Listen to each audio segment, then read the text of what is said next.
Welcome to another episode of Moments of Mood and Happy New Year to you all. I hope you're settling into 2026 gently because this week I thought I'd do another AMA style episode and spend some time responding to a selection of questions that you guys have sent over in the past couple of weeks. A lot of these came off the back of the recent Moments of Mood video and article I did about not caring about your photography. So there's a nice mix here, some personal questions, some about photography, some about caring, and some that lean more into mindset process and how all of this malarkey fits into everyday life. None of this is necessarily planned or scripted or really thought about. I've just pulled some questions together and I'm going to work through them just one by one right in front of you now, kind of thinking out loud and answering as honestly as I can in the moment. This isn't meant to be instructional or definitive at all. And I'm not trying to land on any neat conclusions. I'm just going to babble for 30, 40 minutes because it's more of an open conversation and hopefully something you can listen to while just running around the house, walking, editing, or picking up your camera, whatever you might be doing. Once again, thank you so much for being here and thank you for all of your contributions and lovely messages. May also take this opportunity to mention my book club again. Super passionate about it. It's a wonderful communal space online where a lot of these types of questions and topics are discussed. And we, of course, review books, photo books, and artist critiques. And it's totally free to join and to participate in. Link is in the description below. So hopefully I will see you there. All right, enough from me on that. Let's get into it and start with the first question we've got today.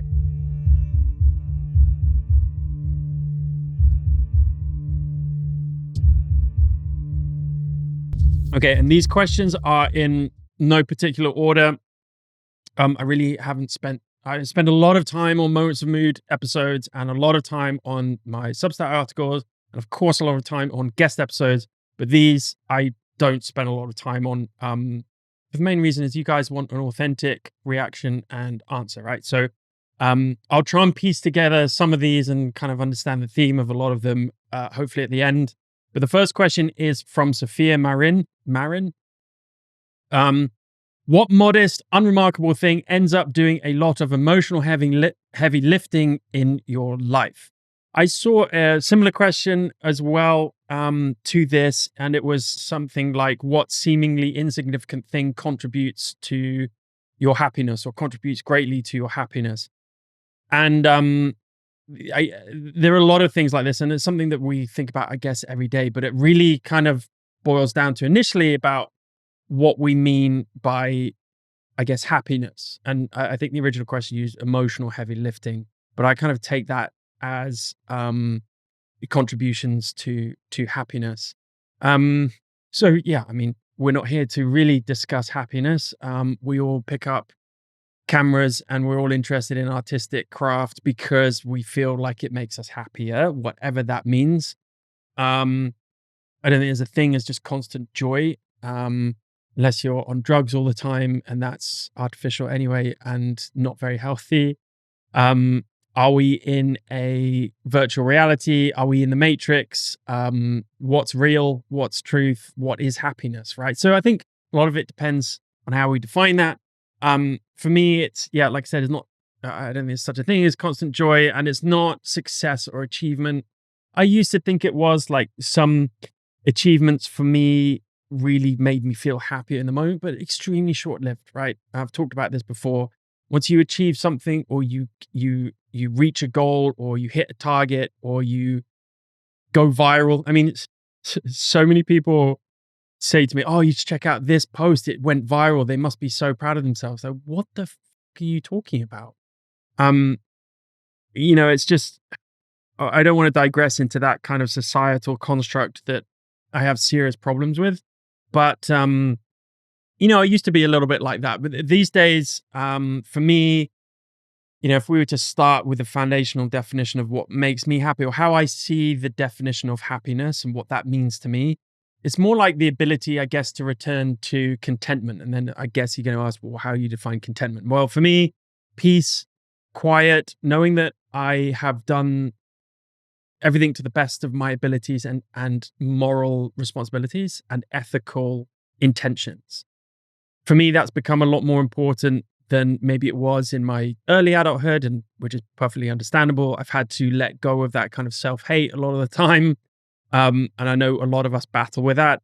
So yeah, like peace, quiet, equanimity, fulfillment, what really kind of like makes me feel like I've either helped someone or helped myself, my family, or progressed. I think progression is, an innate human desire, and desire is something dangerous in itself, but I think we always feel happier when we're moving towards something, but that's obviously has its own intrinsic danger as there's something dangling there all the time. So I think it's very important to really understand kind of this kind of uh almost abstract construct of happiness. For me, it is um about making a difference in someone's life, and that life might be mine, might be making a difference in my own life.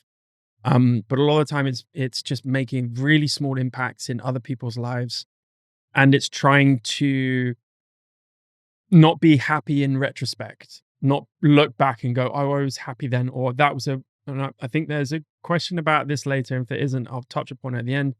Not look back all the time, because that's kind of a formulaic way of becoming depressed, essentially. Like if you're always being nostalgic and looking back and kind of wondering what could have been or what was and being happy or sad about that, then that's not it's not a happy way to be. But also like understanding that we live in a momentary kind of existence, right? Is there such a thing as the present? Because we're constantly either going from past to future or past to future, past straight through present into anticipating what's next. Anyway, like this, I have not answered this question at all. I do apologize.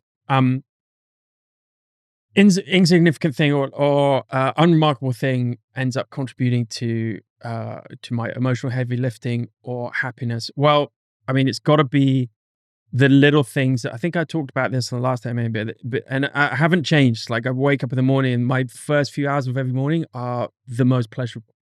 It's usually we wake up early enough where everyone else is still asleep, or at least it's quiet and it's peaceful. And I know that there is kind of this equanimity that I can kind of grab onto in those first few hours. Um, but the insignificant thing really is a cup of espresso. I mean, for those that know me, know that I'm sat here in a studio on top of a specialty coffee shop that I've now owned for a few years. Coffee has been a huge part of my the passion and the hobby side of my life for over a decade now. And I consider myself a coffee snob, but in the best sense possible, where I want people to experience coffee, not just taste it. And the same with photography. It's like we can just dip into photography and taste. And I wrote about this as I inferred in my introduction here to my recent article and video a few weeks ago with why no one cares about your photography. We can kind of like dip into the fabric of photography and enjoy picking up a camera and taking photos, but without kind of the deeper experience of it, like really experiencing everything that surrounds the camera, with the camera being kind of the cherry on top. Being so immersed with whatever you're experiencing at that time. And it could be the moment you press the shutter button, but 99% of the time it isn't, right? Because that is literally a hundredth of a second or faster. It's the experience. And I'm on this kind of quest to make people experience what coffee can be experienced as. A single cup of like 20 milliliters or 20 grams of coffee for me in the morning is like little drops of heaven, and it lasts with me for 10 minutes.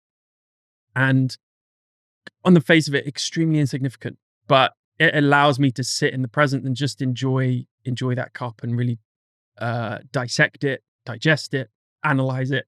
And just again, it's like sitting, meditating for 10 minutes, 20 minutes, 30 minutes, however long you do it, just being able to kind of find that equanimity and find that mindfulness. And just and once you dive into that deeper, it might be whatever you do, right? It might be reading your child a bedtime story, but being completely focused and immersed in that moment there is a intrinsic joy to that. There really is like this feeling of contentment and happiness that you can't quite touch, but it's there. And I always wondered what people were talking about. Years ago, people talked to me about meditation, mindfulness, being in the present moment. So all kind of cliched words flying around, but a lot of it's true. And you can apply that to everything and anything that you do. And I try and help people do that with photography, right? So without getting too esoteric and too meta, um, just having moments of mindfulness, I think would be in the morning would be a great way of putting it. And by the afternoon, I'm getting quite distracted and I'm focusing on tasks and stuff that pop up and trying to meet deadlines and stuff like that. And life and work, well, kind of the creative side of life kind of takes over as well as the business side of things. And by the evening, I'm kind of trying to revert back to them, the morning moments. So definitely that is usually coupled with just the presence of dogs. For those that have animals, especially dogs, will know what I'm talking about. But again, like they're great teachers for us because they know nothing else other than love. Unfortunately, a lot of dogs also know what hate is, but they just want to love and be loved. And they're very, very unconditional and simple in that respect. So when I get up in the morning and I'm spending, usually my wife gets up same time as me, and we just sit with coffee, journals, and dogs. And that could be anywhere from 10 minutes to 2 hours. And those seemingly insignificant things set me up for the day. And when I travel and I don't have that, I'm a kind of a different person. And I don't like relying on anything like that. I always want to be able to just rely on myself and my own inner thinkings and my brain just to be able to be happy. So those are kind of the insignificant things. Obviously, cameras, photography come into it. I would think they're less insignificant than maybe the aforementioned things. But obviously, photography for me is everything. So I wouldn't consider it insignificant, but that would be up there, I guess. Yeah, I think that's answered the question-ish. I probably done a really long answer there for something that could have been answered. It was a good question, really, really good question. And I like to think all of our lives are made up of all of these little insignificant things that culminate into just a beautiful way of being, right? But the pursuit of that is something that we're endlessly targeting, I guess, or endlessly going through. And just to put a end spin on that, I think, going back to this definition of happiness, I think what I've been able to kind of tap into a little bit, and I'm diving more and more deeper into this as my years in this life progress, is being able to kind of finding the way to be happy in any moment. And I'm not talking kind of the Western definition of being happy or any kind of definition of being happy. We have to understand what that means for us, just as we have to understand what the word success means for us. But we only have our minds, right? Everything else is external, superficial. We only have our minds to be able to find happiness in any moment. So if we're able to not have to rely on other things like my coffee in the morning, the insignificant things like my coffee in the morning or my dogs, I know that my dogs are not always going to be there. I know that there might be some time where I can't enjoy the coffee that I can, right? Or I have to be able to find ways to be happy in any moment. And that always comes back to me. And that always comes back to the way my brain, or I can process things in my brain in a way that I can just be happy. This happiness should not be a pursuit. It should be a way of being. And sounds a little bit Buddhist. And, I've tapped into that a little bit over the last few years, but isn't that a beautiful and liberating way to think? Isn't that a beautiful and liberating way to carry yourself in life, to know and to be confident that whatever happens, even in times of suffering, I can find ways to be happy in any moment. And so those types of tools, which I've kind of tapped into a little bit and found those ways, but it's a constant practice. Those tools may seem insignificant, but actually they're probably the most significant tools we will ever have in life. And so kind of that way of being is really the antidote to suffering. And so I want to be able to be like that. Again, not get carried away with this desire of, because that also is a huge cause of much suffering that we have. It's just this concept around desire and the pursuit of something all the time. So again, there's this double-edged sword, right? But hopefully that kind of makes sense as to where I'm coming from with that. And we can have all of these amazing things, and I'm extremely fortunate and privileged to have a wonderful life on the outside, but it all comes down to what's going on in here. And therefore, happiness is the source of happiness is surely only in here, and not only how we frame things and reframe things, but how mindful we are of any moment and how we're able to dissipate any suffering if that comes upon us, or at least handle it in a way that can mitigate or minimize that suffering. So anyway, I'm going down a Buddhist track here, and I'm not Buddhist, but I like to think I kind of take some lessons from a lot of philosophical stances, whether it's Stoicism or Buddhism, or even other types of religions or other kind of secular ways of looking at life. And that's why reading and book clubs, so there's a plug, and book clubs and reading is so important so that we can be as educated, as rationally mindful of different philosophical ways of how to live this wonderful thing called life. Anyway, I hope that answers it.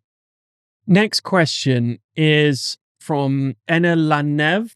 Enna, I know you, part of the book club's great and you've got 2 questions, so I'll try and make this shorter than the last one. I feel like I really just went on a tangent there. Ennis says, have you ever created something based on a gut feeling that felt almost illogical but turned out very successful? Yes. And then the second question is, did synchronicity play a role where everything seemed to align perfectly? Yes. Short answers to those questions are yes. I will, of course, elaborate. So again, to just look at this first question. Have you ever created something based on a gut feeling that felt almost illogical but turned out very successful? Okay, so what do you mean by success? Sorry to be that guy, but what do you mean by successful? So from where I'm brought up in the UK, one reason I left the UK is because of the culture is geared around, well, ironically, it's geared around the metrics, the external metrics of success, but it's also, as soon as you become successful that culture's minds, then comes tall poppy syndrome and people want to cut you down. One big reason I left the UK is because I don't like that mentality. I was conditioned into kind of becoming a pilot and a private jet pilot and earning a good salary. And I thought, okay, well, now I'm successful, right? Or aren't I? So shouldn't something magical happen to me? Turned out the opposite, right? I was miserable. So define successful. Okay. So, I mean, to put it simply, to really dilute this, and I don't want to kind of, because I want to give a short enough answers. We got like financial success and kind of the material success that everyone kind of applauds you for, in the Western world. Well done. Actually, not just the Western world, everywhere. Well done. Asia is just as bad for it. They want to, if their kid goes to a define reputable, it's all societal constructs. A reputable university, wow, it's like celebration time. And the constant push, stress, and pressure from generations before us and from parents to achieve, right, their definition of success really, really screws the younger generation up. I know so many people that have been damaged because they have been trying to live in their parents' image. And it's not, I don't blame parents. I'm not a parent for many reasons, but I understand how difficult that might be. I have a real issue with the way we define success in this world. And you only have to look at probably pick any country, and you can find the way they revolve their politics, economics, culture around this idea of going to a good school, getting good grades, earning a good salary, and being in a reputable job.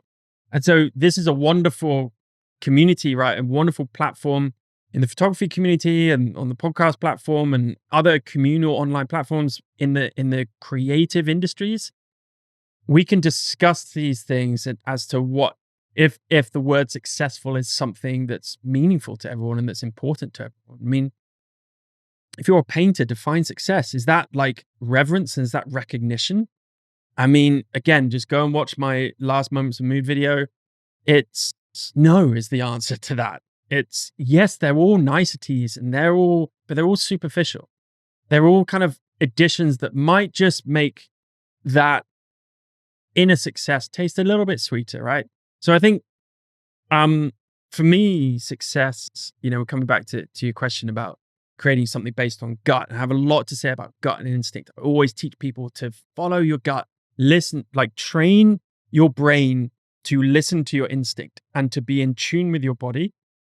And I'm not really talking about, and we can talk about the science of your gut and what they call the second brain in your gut. But when we say gut, we mean instinct, right? Wherever that is, whatever that comes from, I always want people to train their brain to recognize what their instinct is telling them, whether it's good or bad. It's not always good, right? It's kind of like the devil and angel on your shoulders. But for me, success, when we're talking about kind of instinct and gut, is about alignment versus outcome. So if you're feeling that the work you're making and the life that you're living and the values that you care about are moving in the same direction, then even if the results are non-existent, or the validation, the results, and the kind of the external definition of success is non-existent, or it's slow, or it's uneven,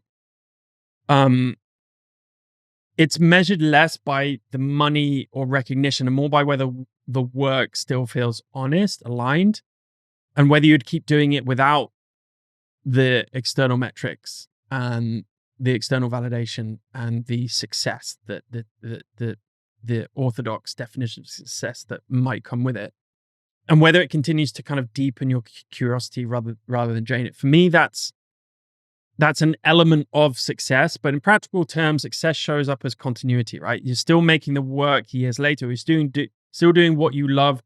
You've been able to do what you love continuously for many, many years, and you're still having the opportunities to do that and to evolve your voice. Whatever that might be. It doesn't have to be photography, of course. It could be in business, could be in your job, could be with your family. And you're still willing to take risks, change direction, let projects grow at their own pace.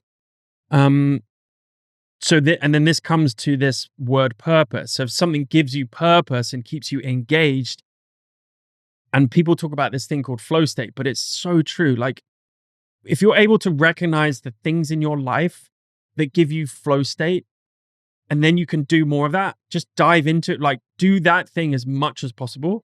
That for me is success. If you're able to build a life that allows you to do that all the time in a perfect world, but as much as possible, and maybe year on year, more and more and more, then surely that's definitely success. And it goes back to the first question about happiness. That's going to make you more happy, more fulfilled, more purposeful, and give you better work. And those external metrics and that idea of success is downstream of that. So you can have it all, right? It's got to come from inside first. It's got to have alignment, honesty, flow state, contribution, giving back. So if you can contribute meaningfully, that's success, right? Regardless of how visible it is.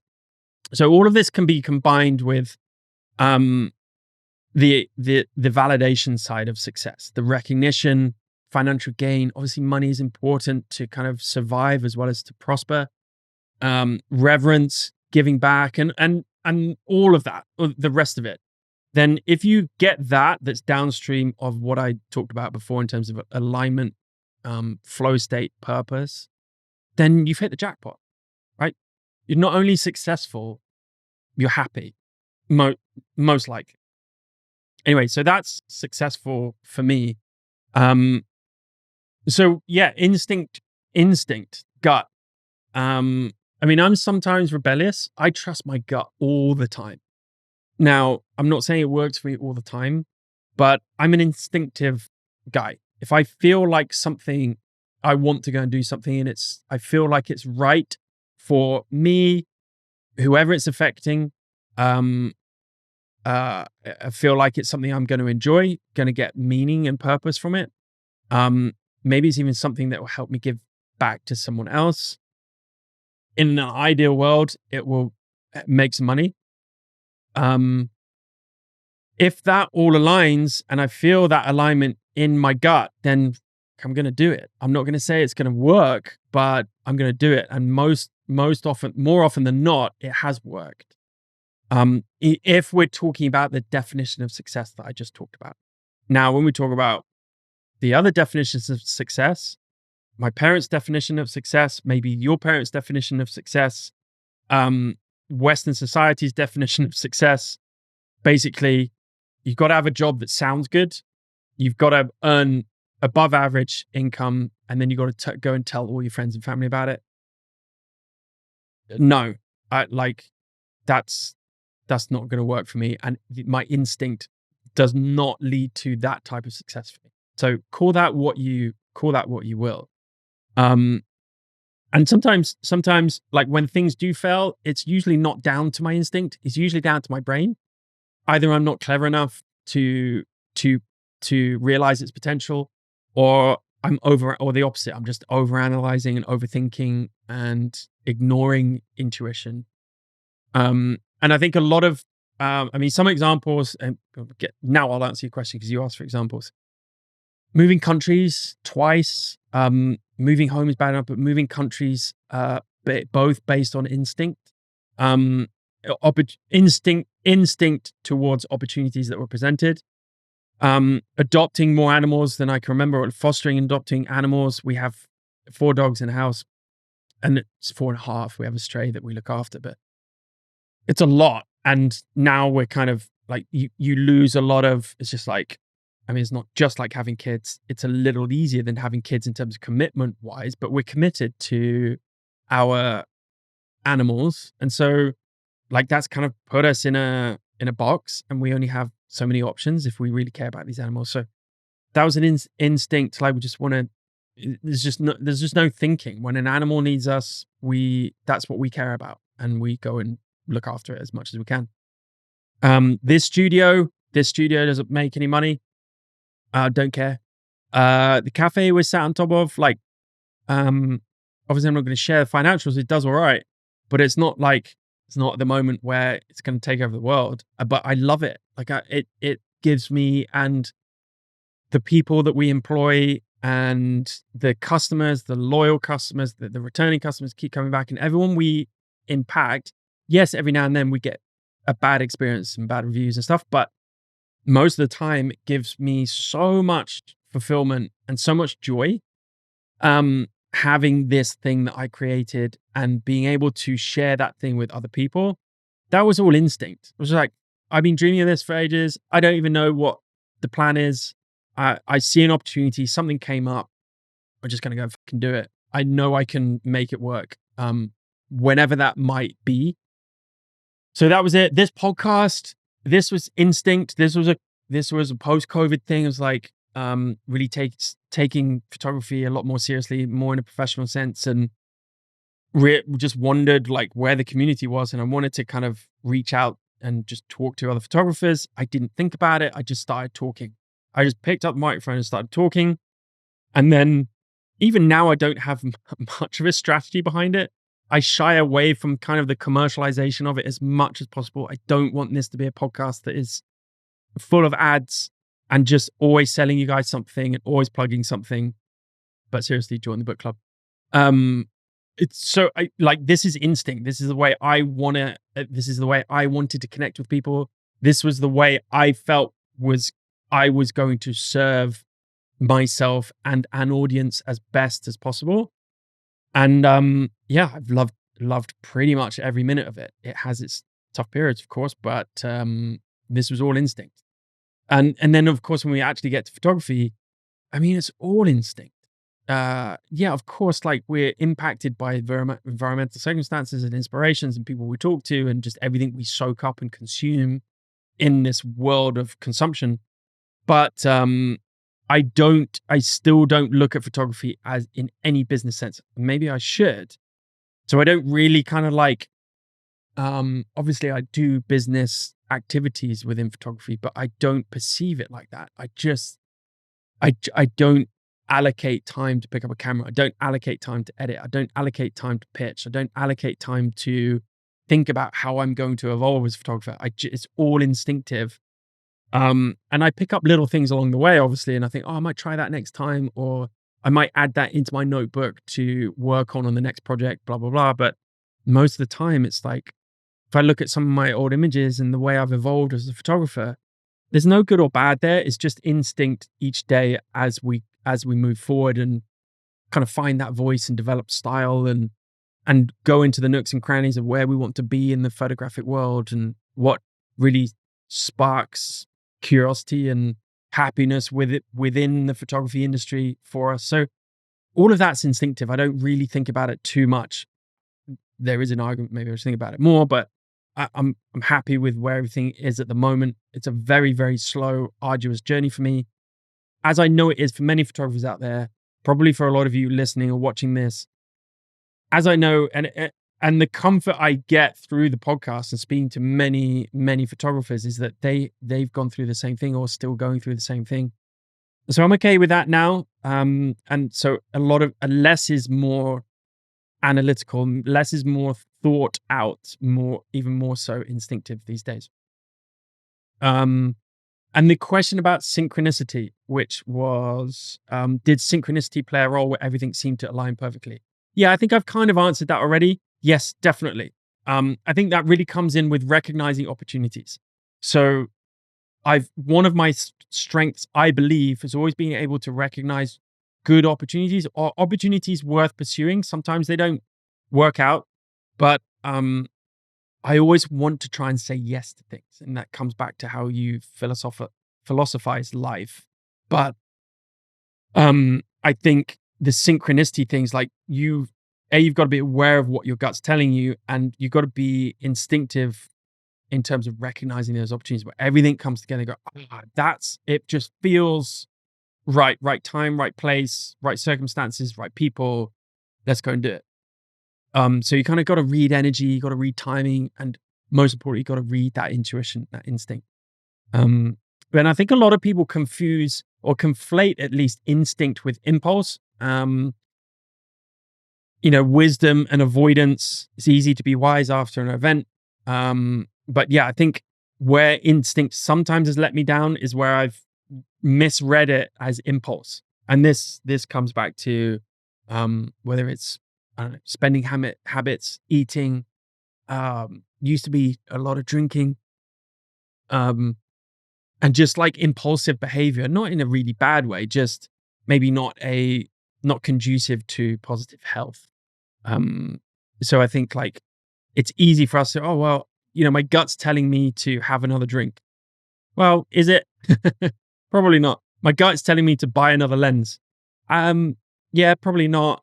Just have a think about it. And if your gut is still telling you that in a few months, and if you've got your gut can also give you some more rational explanations and answers when you sit in front of a spreadsheet or you kind of break down the reasons behind it. So it's difficult, and there's a fine line, but it does come down to being able to be very aware of when it's instinct and when it's impulse. So yeah, don't know if that helps. Okay, next question from Patty Shoots. What has been the hardest part of your photography journey? Oh, goodness me. There's so much. I think one thing that's been really difficult is building an audience that cares. And I'm kind of hot off the back of that episode I did, Moments of Mood episode, about why no one cares about your photography. And that was a really important episode for me because it really does resonate in so many ways. And I had to think very, very hard about how I wanted to spin that and how I wanted to potentially provide so-called answers or suggestions. But for me, like building an audience, whether it's 10 people or 10 million that actually care, and so very aligned with who you are and what you want to do and what you want to say, more importantly, whether that's through images or through the written word, that's been really difficult. And although quite fulfilling, it's been extremely frustrating at times. And in the process, kind of finding out who I am as an artist. Yeah. So I think that has been a big challenge for me. And if you look at my Instagram, um, that has been a specific type of audience that the majority of which nowadays is not aligned with who I am. It's kind of like a very old audience. And so I've been going through a process of, I guess, culling, or kind of just separating myself from those people that don't want to engage with me anymore, which is absolutely fine. I only want 1,000 people that, not even, I don't really care about the number of people. I just want people, an audience who want to share this with me and think similar to me. It's, it's a very tribal kind of desire, right? It's, we want to feel like that belonging. We want to feel understood, and I'm no different.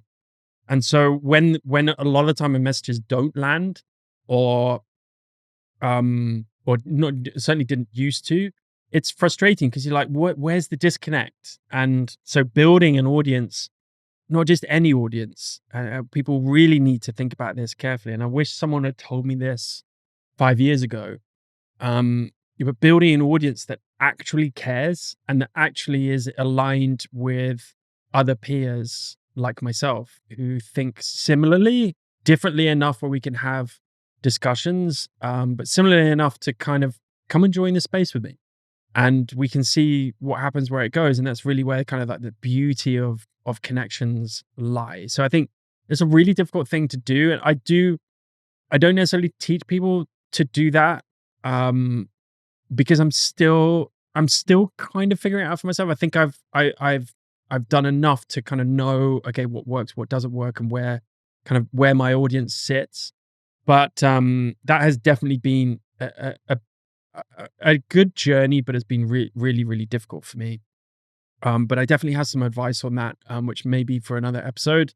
I definitely have an advice for that. I've talked about it a lot in my new mentorship training materials. Another plug.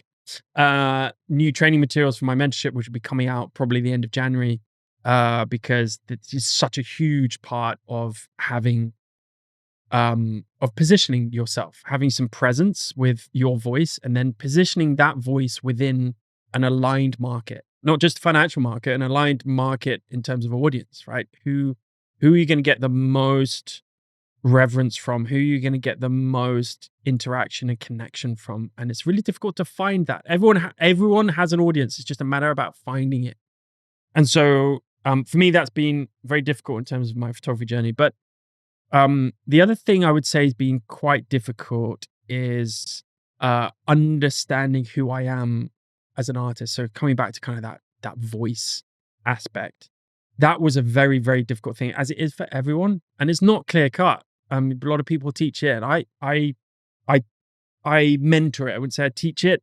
I think I know how to kind of bring it out in people, or at least make people think about it so that they can kind of figure it out themselves over time. It takes a long time, but that was a difficult for me. It's so easy just to take photos. Everyone can do it these days, and you can learn how to do it in an hour. And if you want to get really good, you can learn how to do it in a week.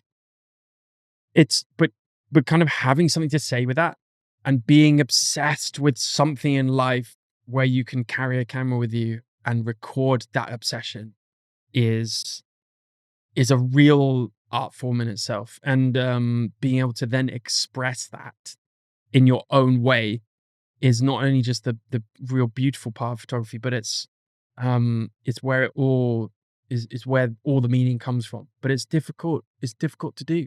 So I spent years just kind of like, just fumbling around in the dark, essentially. I thought I knew what I was doing, but I didn't. So that was a very difficult kind of transition for me. But I always saw that as evolution, and really learning about photography in that aspect was difficult and lengthy. But I think everyone needs to go through it if we're going to create better art and give people better experiences in life. Okay, next question. Abelia Tantry, at Abelia Tantry. Does the photography influence your lifestyle, and why? Yeah. I mean, everything. Photography shapes everything for me. from the moment I wake up to the moment I go to bed. And that's not, I don't always have a camera in my hand every day. I don't shoot that often. Um, I'd say a couple of times a week, I'll pick up the camera without really much intention. And obviously, like, projects are different to that, but just like in normal everyday life. But photography is never out of my mind, really. I could be watching sport on TV and I'll be thinking about how it looks on the screen, how it's making me feel, how the director's cutting it, um, or I'll kind of, something will spark in my mind that's to do with photography, and I'll have to write it down, or actually go and do it there and then.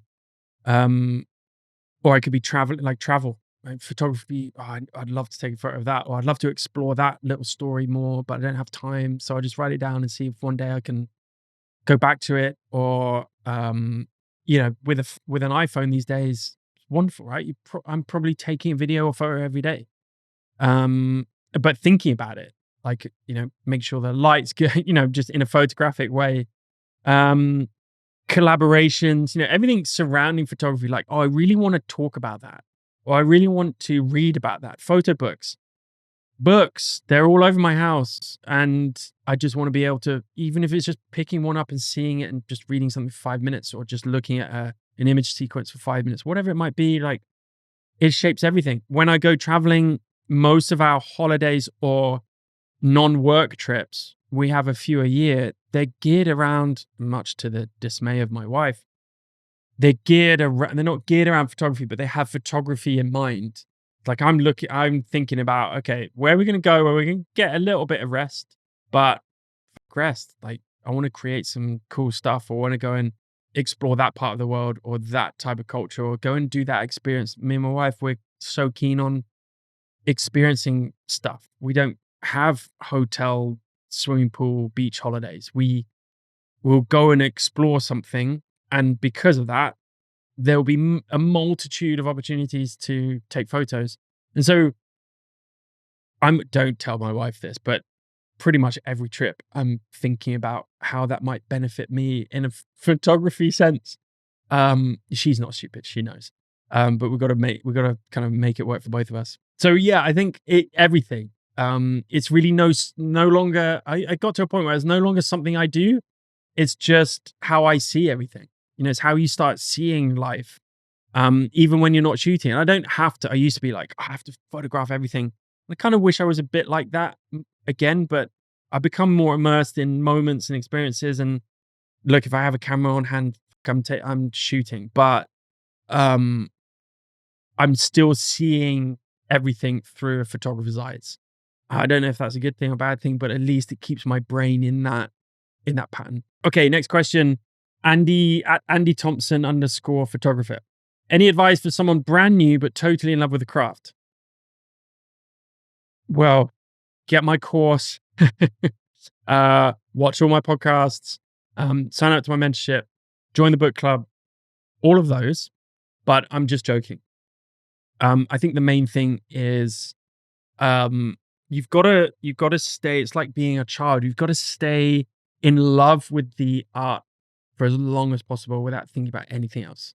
So if I don't know what, you said you're brand new. Okay. So I'm assuming you don't know kind of the fundamentals of kind of professional photography, but once you know how to work a camera and you understand light, the rest is downstream. Composition, moment, color grading, and then the further kind of sequential skills, pairing, portfolio making, sequencing, voice, style, bio lines, positioning lines, branding, all of that stuff. Like, to protect your love for photography first. And so just go and shoot. And I know people talk about this all the time, but it's true. Like, you've got to forget, or just don't get distracted with all of your YouTube tutorials unless you don't know how you need to use a function, or you are stuck in the field, or you're stuck in the studio, wherever you're taking photos. Then go and search for that specific thing online, figure it out, go back to shooting.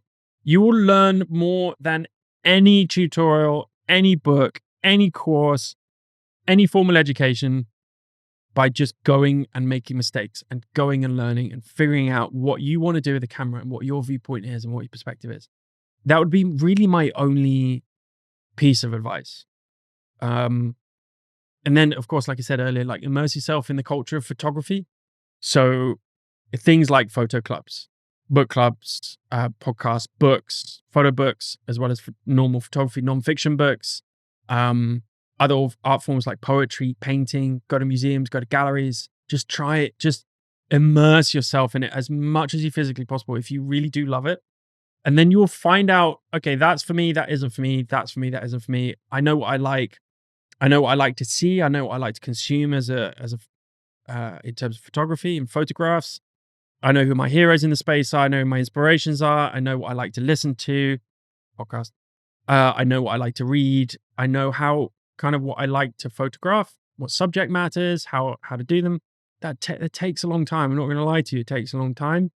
But I promise you, if I'd started with that kind of concept, I would have been a much better photographer much earlier. So yeah, hit me up if you want to. Send me a message if you really kind of like need help or need a little bit more direction with this, and maybe I can help you a little bit more, because it's kind of like a wide question. Any advice for someone who's brand new but totally in love? Well, yeah, loads of advice, but I don't really know where you're at and what you love, what you don't love. Lots of other questions I could fire back at you, but hope just go and shoot. Don't worry about anything else. Try not to get distracted with all the other noise. Just go and shoot. Okay, another question from Rud Ranch Nagy Photography. Is that right? I will be the annoying person and ask you, when can I be the guest on the podcast? Okay, yeah. If I had $1 for every time someone's asked me this, I'd be a relatively rich man. But yeah, so I'm being a lot more discerning these days with, I mean, we've done 100 or I want to say 110 guest episodes, plus many more of these moments of moods. So I feel like now we're just starting. Like, we've managed to figure out kind of like how I want this podcast to be, who I really want on. And so I'm aiming big and big and bigger and bigger and bigger. I can only do that with your support. Like this, I'm not ever going to ask you for money, of course, but the more you guys can share this podcast for me, give me guest suggestions, put it in the hands of other guests themselves, share it on socials, talk to people about it. That's just going to give me more legitimacy to reach out to bigger and better guests. So, Red Ranch, I'm sorry, I don't know you, but if you send me a pitch, I'll be happy. Like, really, like, I want the biggest bang for buck for you guys as well as for me, for each guest. So I want to make sure that they are the best guests in the way of caliber, experience, wisdom, and something else to offer other than just like tips and tricks, right? And their story. I want someone to have like really good opinions and philosophical stances on how artists can be better artists, what art means to them, where the place is with certain artists in the art world, how to be a good artist in the sense of making a living from it, or just more than I want to have guests who've got something to say, basically. And that makes my job a little bit easier, but it just means we can go deeper and we can understand a lot more about where our place is in this world, how we can be better photographers, better artists, how we can make more meaningful work, and how we can connect better through our work as well as through the communities that can spring off from this. So, yeah, they kind of have to be a well-known name. I mean, there's that, I have to think of it a little bit in terms of business. But if they're a well-known name, invariably they have done a lot, and therefore they've got a lot to say and a lot to talk about, and they've experienced a lot, and therefore have wisdom in the photographic space, wisdom in the art world, and that's going to be of value to all of us. So feel free to send me a pitch. is there something that you've got to say that's worth discussing? Then if there is, then I'll look at all the kind of the other values that I think should come with a guest, and yeah, we can chat. I'm open to anyone. Next question from In Limbo Photo. Do you have photos you look back on and feel surprised by for any reason? Yes, I do. Surprise is not always a good thing. Sometimes surprise, like, oh, did I take that? Um, so they're not always good or bad. I am revisiting older work, way more than I used to, because before I'm like, oh, I'm different. Our best photo is always the next one. Right? Best photo isn't always the previous one. And so I kind of used to take that to heart. And like, once I wrapped something, posted it, whether that's on website or just saved on my hard drive or on socials, just be like, or competitions, whatever. I don't really do competitions, but used to. I'd be like, that's done. I don't want to revisit that anymore. But I don't think that's quite unhealthy. So I'm revisiting a lot of older work, and that's for multiple purposes, some for projects, some for going to go a little bit more into the competition space now, just to get more critique. I think it's really important. And so I'm revisiting a lot, and I'm coming with a different mindset, different perspective. Obviously, I'm a different person than I was 5-10 years ago.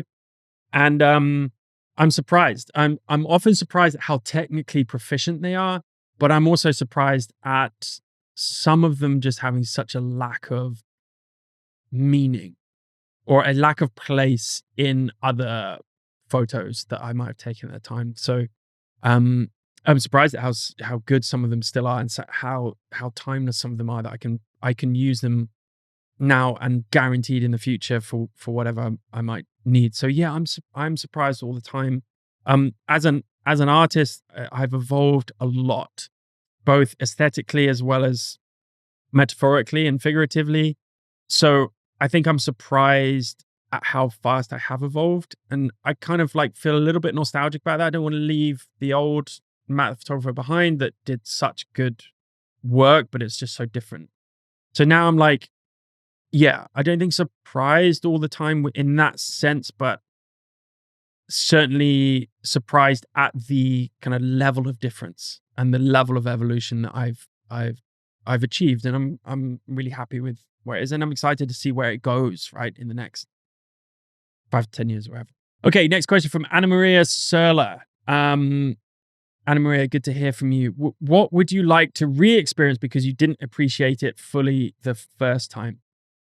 Oh my goodness. This is right in at the deep end. My first 40 years of life. Does that count? I'm joking. I mean, there's an element of truth to that. But I'm joking. I mean, there's a lot of, I was very privileged to have a very modest but comfortable childhood. We've just had Christmas, and I'm recording this the day after Christmas, on the 26th of December, 2025. And I had a lovely day yesterday. But I remember like the incredible Christmases I had as a child. I can't remember a bad Christmas. And I was very, very fortunate to have a family that loved me, family that gave me presents and just made the whole thing feel wonderful.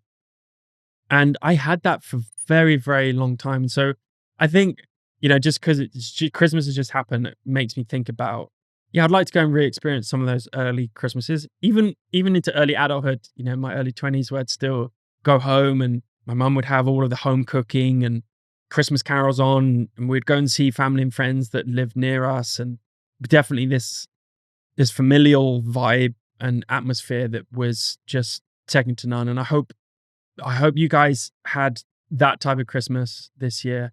So I think, yeah, some of those Christmases I'd like to go and revisit. I mean, yeah, so many. I think, I don't know. I always think about when I used to have incredible experiences, I always wanted to go back and try and recreate that experience. It could be like a great night out with friends. Oh, let's go out again next week. And you'd go out again next week, and it was just not the same, right? So, and there's a beauty in that, though. Those experiences are singular, and you can only experience that experience in that moment. It's like it's like clouds. There's a relationship with clouds, obviously, my pilot years, but when you see a cloud, you are seeing that is pure originality. There will never be a cloud exactly like that ever again. Same with experiences. Like, so I kind of, if you mean re-experience as that's the one and only or first one and only time so you are like re-experiencing as if it's a new experience again, then yeah. I mean, there's so many, so many. There's probably too many. I can't think of anything specific right now. A lot of them have to do with the people around me. I don't think there's been many experiences. I mean, there's been a few kind of mind-blowing experiences, whether it's me on the top of a mountain by myself, or me experiencing Northern Lights by myself, or me diving underwater with manta rays by myself. Or there's been a few kind of like experiences where I've experienced it by myself and I've felt a different level of energy in those types of experiences. And I don't want to re-experience those because they were so precious. They were so precious that only myself was experiencing that at that time. And I don't want to ruin that by re-experiencing it. But many experiences were with other people, with loved ones, with friends. And I think sometimes we get so dispersed in life. I want to go and re-experience those moments, just sitting with friends whenever I want to, or going back to the happiest times of family life.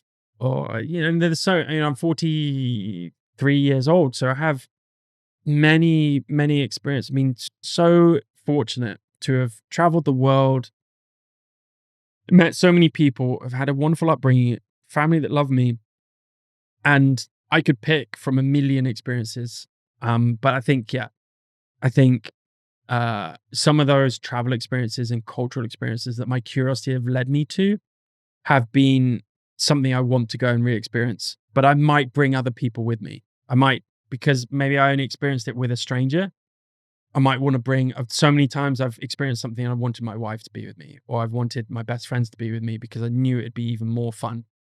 So yeah, I can't pick out anything specific. Hopefully I've answered your question with a couple of those kind of vague examples, but yeah, I mean, good question. Really good question. Re-experience because you didn't appreciate it. Oh, I missed that bit. You didn't appreciate it for the first time. Look, I think the first, I mean, childhood's great. We just experience things and we don't know how to necessarily appreciate them or absorb them enough that we can really understand the joy and really absorb the joy that we're feeling at the moment. We're just so in the moment. We're just experiencing, and we don't really think about it because we don't have the context of longevity. We don't have the context of life, the finite kind of meaning of life. So, I think I could pick any experience in my childhood, but even in my early adult days, I still was very much captured by thought. I was very much identified with my thought. Was not mindful of anything, which on one hand would really allowed me to just live life and go with the flow and just gain experience after experience after experience. But it did mean that I would, have these experiences, not really kind of sit in them and really, really appreciate them until after the event. And then I end up, like I said earlier, trying to recreate those events or those experiences, and it just didn't quite happen. And which was a great kind of indicator of me not appreciating the experiences at the time. Now I'm a little bit more mindful of any experience, whether it's good or bad, and I'm able to sit in it a little bit more and just absorb it and appreciate it a little bit more. So yeah, I'm sorry I haven't picked out, but there's just too many.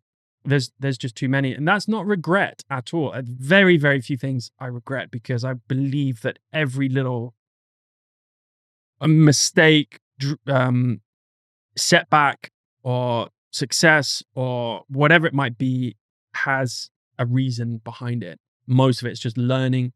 Certainly, all the setbacks.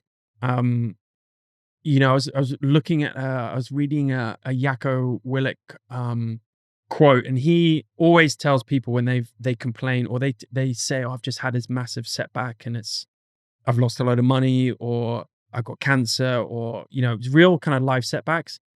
His first reaction is always good, and they're like, "What do you mean good? It's a bad thing." Good, because this is life teaching you a lesson. What are you going to learn from it? And guaranteed something better will come from this.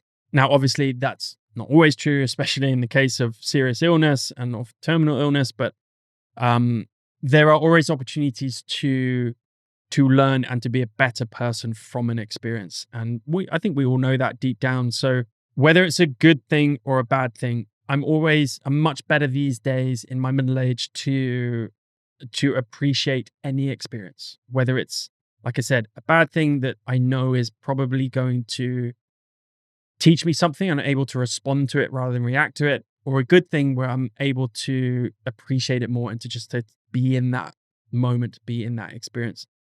I'm not saying I got my shit together in all of that, but certainly my early years, and the irony is when you're young, healthy, happy, so many opportunities knocking at your door, you just got to go and get them and go and put yourself out there. You don't necessarily appreciate those experiences as much as you do when you get older, when you have a few more kind of like difficulties in life, a few more challenges, more responsibilities, more health implications, maybe more career implications, whatever it might be. It's a little bit more difficult to kind of sit in those experiences and appreciate them. But look, I digress again. Hopefully I've answered your question, Anna Maria. It's a great question. Thank you. Okay, last couple of questions here. So rad_glow, do you have any tips to become better? Yes, lots. You just have to come and get mentorship with me. I'm not gonna, I've mentioned that previously on the previous question, how to become better at photography. It all comes down to going out and shooting, right? A lot of the things you'll learn and the progress you'll make is downstream of just going out and I don't like to say practice, because often you can go out and do like really constructive practice, but just, again, be instinctive, go with your gut, go and shoot, see what happens. Some amazing things will happen by just going out and photographing.